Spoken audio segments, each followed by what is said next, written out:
Hey y'all, it is VSG Barbie. Um, Sorry, I just got back from like David Buster's, and the food part wasn't worth it. My sister had a salad, and I had some of her salad, and I had some pasta, and it was like pasta was okay.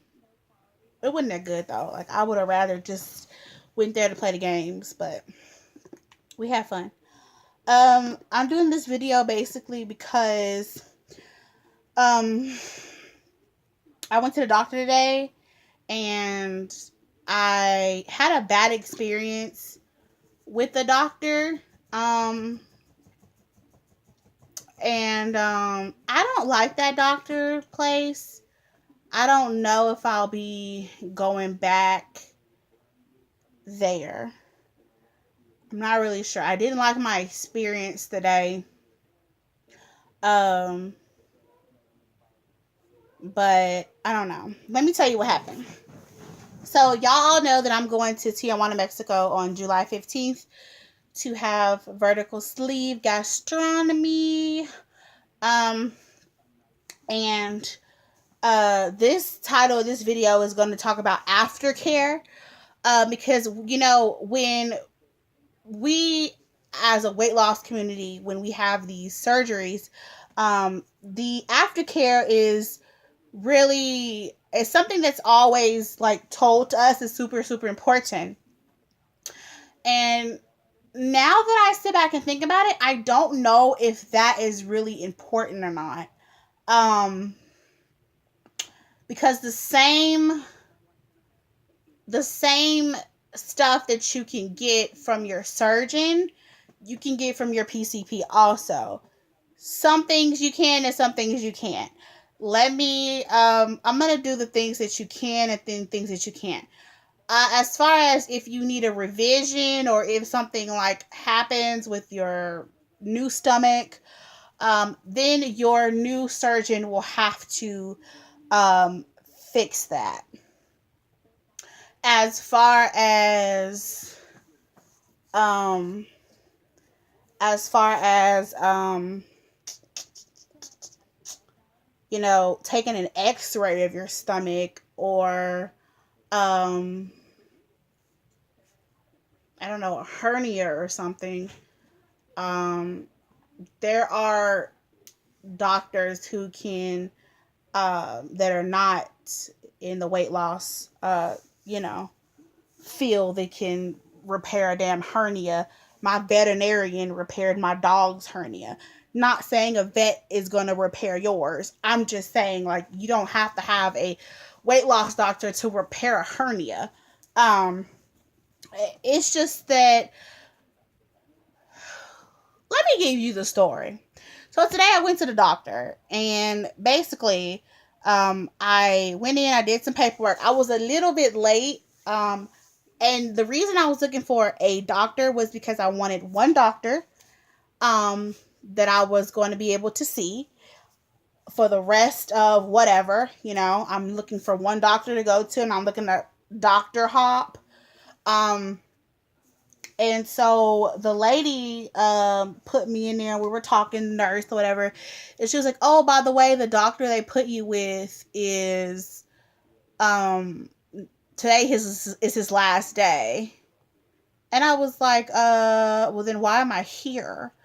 Why am I being seen by a doctor who's about to leave today? Excuse me, today. Like, what are we going to talk about? Like, hey, what's up? Peace out, you're gone. Like, there's no point for you to even come in here. So basically, I paid. Sorry, my dog's doing too much. Basically, I paid his light bill, his water bill, his mortgage, his car note, what the hell ever he uses his check with.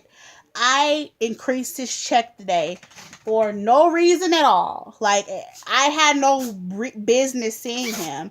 I mean, it was pointless. He wrote some little mini notes on me, I guess, to just pass along to the next doctor, which I have to re-explain all that to. And, I'm very honest when I go into a doctor's office because I don't feel the need to lie. Like, I'm not going to go in there and be like, Woo, I don't be eating bad shit. Like, that's stupid. Yeah, I fuck around and eat a Snicker every now and then. I'm not going to sit here and lie to you. So I walked in and I was surprised. I was like 362. So I lost some weight. I was 371 and I've been 378 for a while and I lost some weight. I'm 362. So that's really good. I've lost something. Yeah. So when dude came in, he was like, so what can I do for you? Even though I'm like, well, I just came here to really say hello and meet my new doctor who's going to be my basically, helping me, from now on. And he was like, okay. I said, I have tonsil issues. I got that corrected. I'm going to get my tonsils removed in August of this year. I'm going to have surgery. I have sleep apnea. I don't wear my damn mask. He was like, they'll end up taking it away from you. And I'm like, yeah, but I'm going to start wearing it. I'm going to try to wear it the night. But that thing, like, pisses me off. Like, it pisses me off. Like, it has collected dust because I don't fucking use it. Like, it pisses me off because, like, I have allergies, so it's hard for me to, I'm always stopped the fuck up. So it's hard for me to breathe out of my nose. But y'all, I'll try to wear the damn thing. I'll try. Anyway, so we begin to talk about surgery. This is the part that really pisses me off. Like, I was going to title this video Aftercare, but I'm going to title it, something around that. I did not come to you to have a consultation about where the fuck I'm going to have surgery. So this video is going to be a little graphic because I'm mad. I did not come here. My insurance is not paying you for you to advise me to have surgery in the United States. That's not why I'm here. Like, when I went to go to the ear nose doctor to get my damn tonsils, looked at or whatever, to get determined to get taken out, he was worried. He said, I'm worried about you, I'm not trying to scare you. I'm just worried about you with the surgery. I just want you to be okay, which is, thank you. I'm glad that you, are putting your love and putting all of your, everything, all that on me. I'm thankful. Thank you very much. But, I don't need that negativity. I don't want that type of negative juju juice on me. I don't need all that. Like, yeah, I'm scared too. I'm the one that's getting fucking operated on. You know what I'm saying? Like, I'm scared than every goddamn body. So for you to sit here and say, I'm worried about you. Will you be worried about me if I had it here in the United States? You know what I'm saying? Like, I don't get that. I don't understand why people make such a big ass deal about going overseas. And I've always watched, 91210 and botched and all that shit. And there are people who are being botched in the United States. Everything don't come from Tijuana. Like, every now and then I hear about a Tijuana episode on botch, but it's rarely came across those episodes. Like, I think I saw like one. I don't remember seeing more than one, actually. Like, everything else is usually like, oh yeah, my PCP, my PCP happened to do surgery on noses and he decided to do my half price. Like, stupid shit like that. Like, no. So for you to sit here and say you're worried about me, are you worried that the fact that I'm like 5'2", I'm 21, and I'm fucking borderline diabetic and I could possibly have a stroke right here in your face? Are you worried about that? You know what I'm saying? Like, it don't make no sense. I think people would rather see you fat than to see you smaller than them, or to see you healthier than them, or to see you happy. They would rather see you fat and miserable, because when you're fat and miserable, they get more money. You know what I'm saying? Like, when you're fat and unhealthy, they get more checks. When you're not fat and you're not unhealthy and you're good, and you're at a stable weight and you're awesome sauce, they can't collect checks on you. You know what I'm saying? If you have a stroke, what do? You go to the doctor, you go to the hospital, whatever, you get all this care. That's money in their pocket. They love that. Do insurance companies love that? No. But do doctors and surgeons love that? Yes, because they get that money. When you're healthy and you got your shit together, you're not in the hospital saying, oh my God, I think I'm going to have a heart attack. No, you're like, check my throat, my ears, and I'm going home. Peace out. See you a couple of months from now. You know what I'm saying? That's it. So I think that they would rather me sit around and be fat as hell and come into their office barely making it. You know what I'm saying? I don't want to walk around like a fucking a walking core morbid finna fucking happen. And if you don't know what a core morbid is, it's basically either it's like what is a core morbid? What is the definition of a core morbid? It's basically a word that describes if you have health problems like diabetes, stroke, arthritis, sleep apnea. And now I got sleep apnea, but I don't have a severe case. As you see, I don't use my mask, which I know it's bad. I'll try my best. But I don't have to really use my mask like that because I don't stop breathing in my sleep. I don't stop breathing in my sleep. So I'm not at the point where it's like really super serious. They just put me on it just in case it got super serious.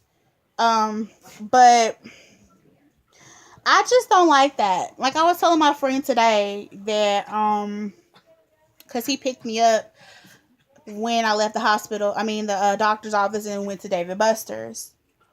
Not David Buster's. David Buster's, sorry. And he was just, telling me,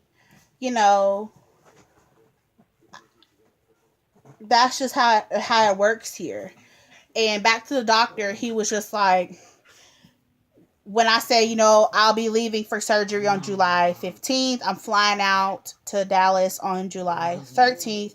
He said, wait, you're having surgery in Texas? I said, no. By the way, surgery is actually cheaper in Texas. I heard it was actually cheaper in Texas. It's actually cheaper in different states. Like if you compare surgeries in different states, like I could have surgery for like $12,000 in Las Vegas, and I think here it's like like $13,000. I can't remember, but anyway, so he was like, so you're having surgery in Texas? And I'm like, no. I'm having surgery in Mexico. Girl, that's when all shit went left. He was just like, what? Wait, there's not, like, he got real defensive. Like, he got mad. Like, he got almost to the point where, like, I slapped him in his face, or I stole his bike, or I chopped his mama in half or some shit. Like, he looked at me like I killed his dog. Like, he was, like, mad. Like, attitude changed. Face got red. He was like, there's no one here that can do your surgery. I'm looking at him like, Boo Boo Kitty, I've been doing this for a while. I didn't just wake up last night and say like, oh, I want to have weight loss surgery. No, I have been thinking about this since I was in high school. My grandmother presented me with this idea when I was in middle school. I was large enough to have this surgery when I was in the 5th damn grade. Okay? That should tell you something right there. 5th grader. She had this surgery in 2000 when I was in 1st grade. So, yeah. I was graduating kindergarten. Not kindergarten.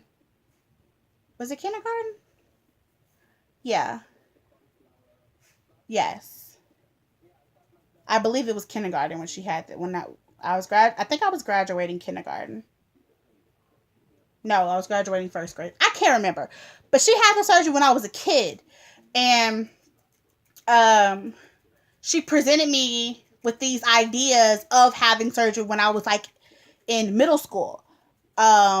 And then as I got older, you know, you could still have the surgery when you were young, but you have to be like, have like serious health issues. I was just fat. I didn't have no health issues. I've never had health issues. I was always just been fat. So by the time I got 18, you know, I was still a little young to have the surgery, but I was still trying to pursue it. You know, I was having problems. And then when I turned 21, that's when I said, fuck this. I'm paying for this shit out of my pocket. So for this man to sit here and tell me how the hell I'm gonna spend my money is irrelevant. Okay. Like, I was about to like get the fuck up and walk out the room. Like, I was like, how dare you tell me how to spend my damn money? Are you going to contribute with your doctor's check? I'll wait. Okay. Right. You're not. So shut the fuck up and move the fuck on. And the thing that really pisses me off is they love to make it seem like United States is just the best place to fucking be when we clearly just had a shooting the other day, right? Okay. And we clearly have people that are dying every day and starving from hunger, but yet we're just the best motherfucking people on earth to be around. Not saying the United States is not, you know, the coolest place to live. I love living here. I love you being a US citizen. But don't get me wrong. I'm a well-rounded person. I'm a nice person. I'm cool as hell and I'm real as hell. And if you don't like what I'm saying, I don't give a damn. But I travel a lot and I don't down anybody. When I go to a third world country, I don't turn my nose up and think I'm like the shit and I like, oh my God, dirt on my toe, I'm gonna catch a disease. Like, no, I don't do that. I'm very humble and I'm very appreciative of where I come from and I understand other cultures. You know what I'm saying? I understand other cultures. And the thing that bothers me is I don't like when other people try to make it seem like they're better because they live in a better place or they come from another part of a country that's more uppity than the other. You know what I'm saying? Like, that's not cool. And when I was watching a video the other day of someone traveling to Tijuana and they showed, you know, California's on one side, Tijuana's on the other side. They showed the bars, bars. I you know what I mean? Like, I don't know what kind of bars they are. Steel bars. They were in the damn ground through the damn ocean, y'all. A damn bar. Of course, you can't put a wall right there. You got to put a bar. They put bars in the damn ocean. On the damn beach. I could touch somebody's hand through the damn bar on the United States side. Of course, you can't do that because you can't get too close to the bar talking to somebody because then they think you like trying to like exchange bullshit and then the Coast Guard and shit start coming up. You can't do shit like that. But I'm just saying, that's how close it was. So to me, that's a lot. That's a lot. I mean, and it's kind of sad almost because it's like you have to go through so much to get over here for someone to talk about you because you over here, or to discredit your education or who you are because where you come from.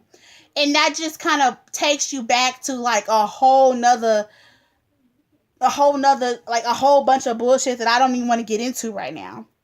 But that like really, really pissed me off because basically you're saying that my surgeon is not qualified to do surgery on me.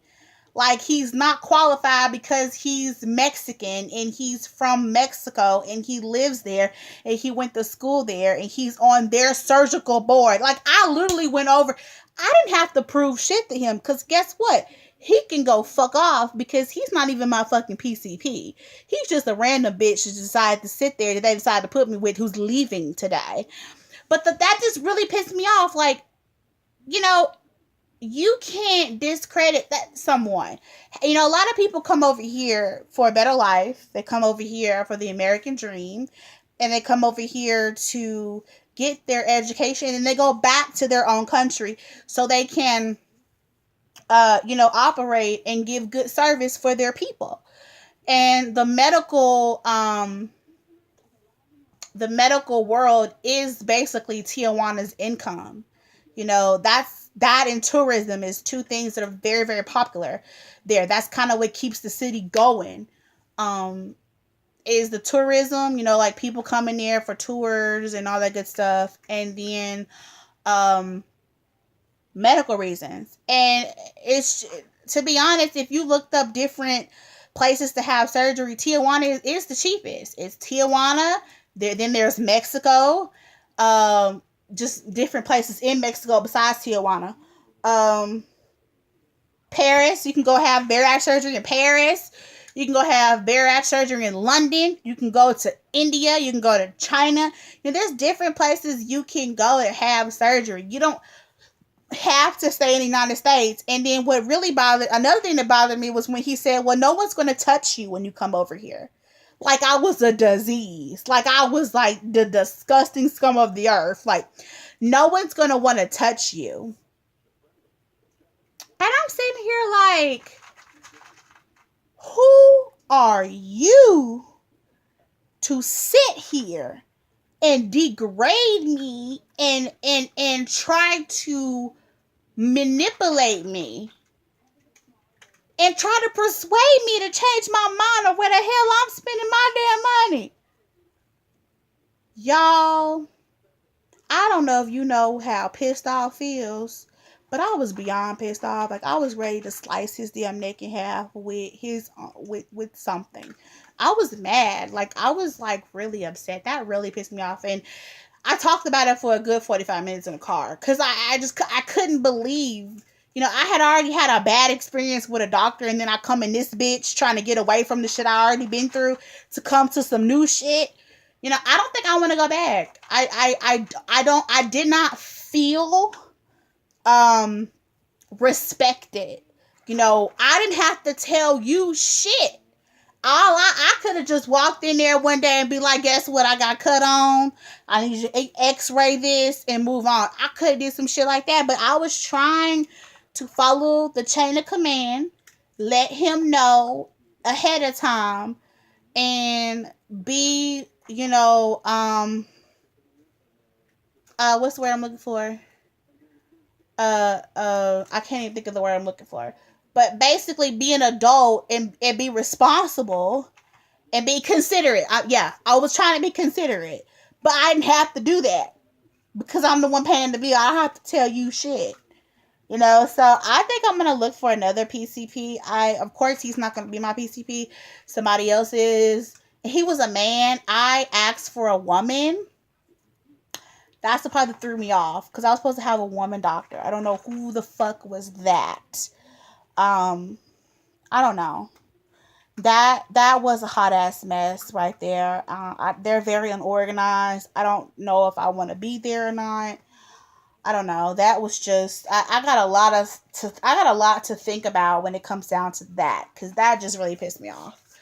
And I called, you know, he told me, he gave me an idea. He was like, you need to call, you know, different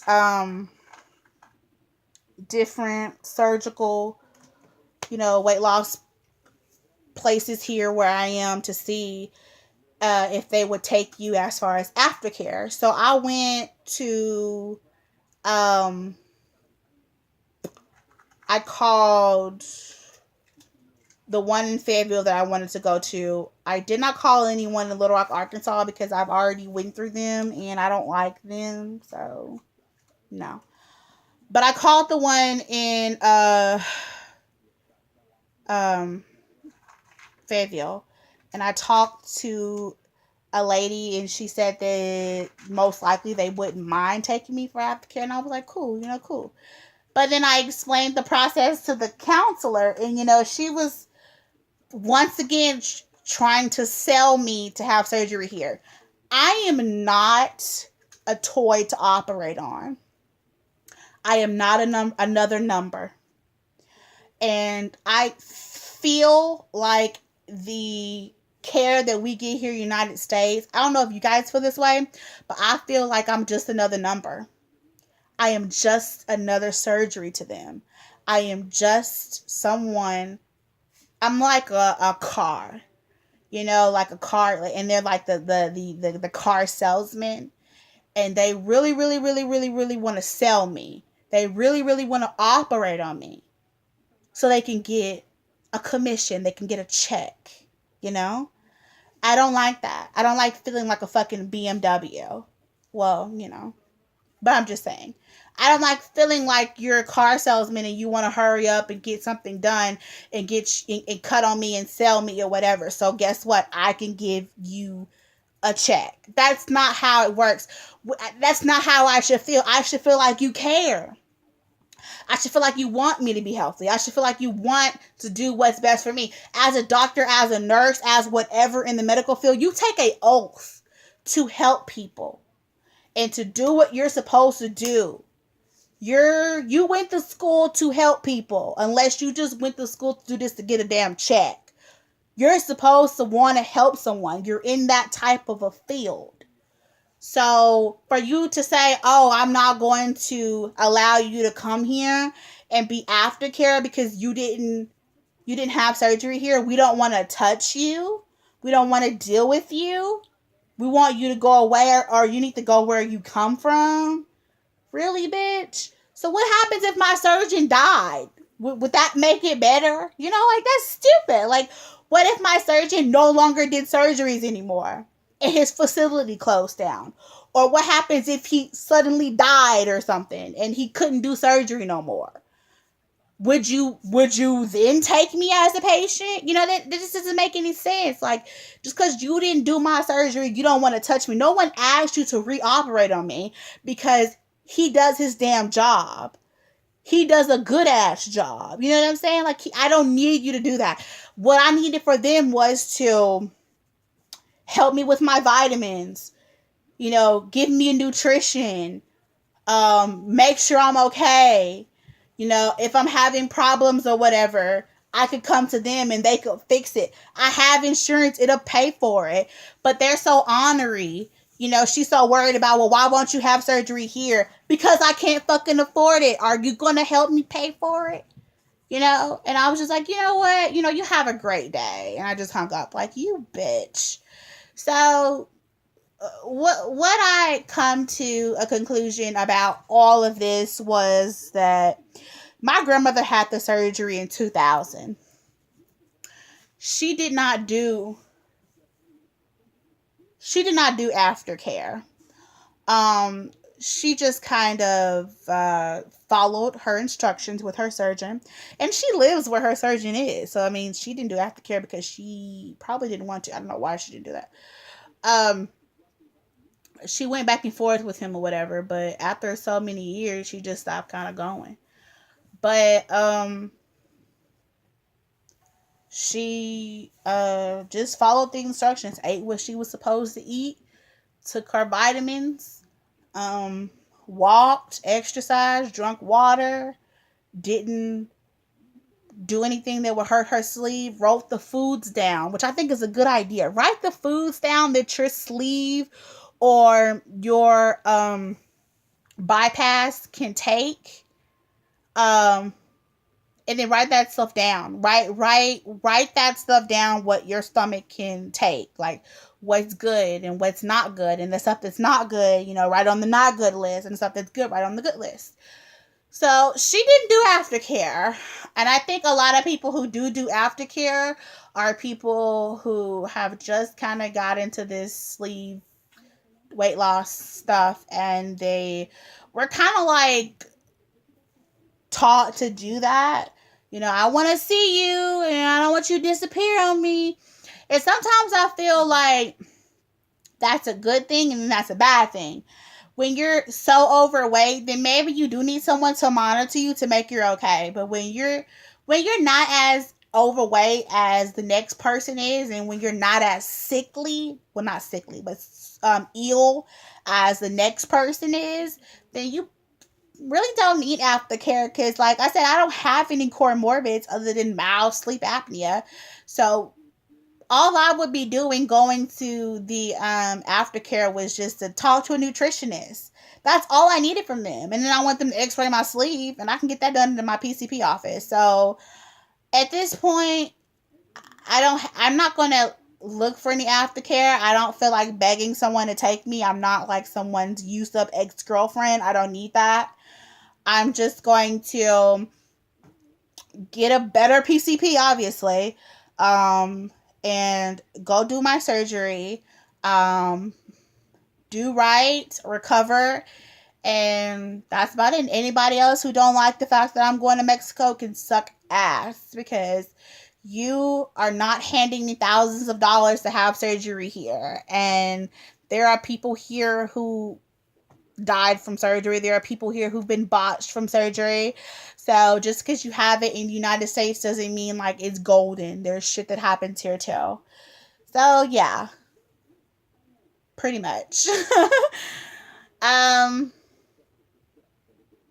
paying for my surgery date tomorrow. It's $350, and I'll be paying for that tomorrow. Like I said, the only thing that I need from my last video, I said, as far as Tijuana goes, I need some house shoes. I want some really cute house shoes. But I need some house shoes. I need some sports bras. Sports bras, house shoes, and my vitamins. That's basically it. I don't need nothing else. I'm trying to think. Yeah, nothing else. Alright, you guys. Thanks for watching. This has been a long video, but I think it was, it needed to be said. And this video is really for people who are having surgery in Mexico, or having surgery anywhere other than, you know, their designated area. Alright, okay, cool. Bye-bye.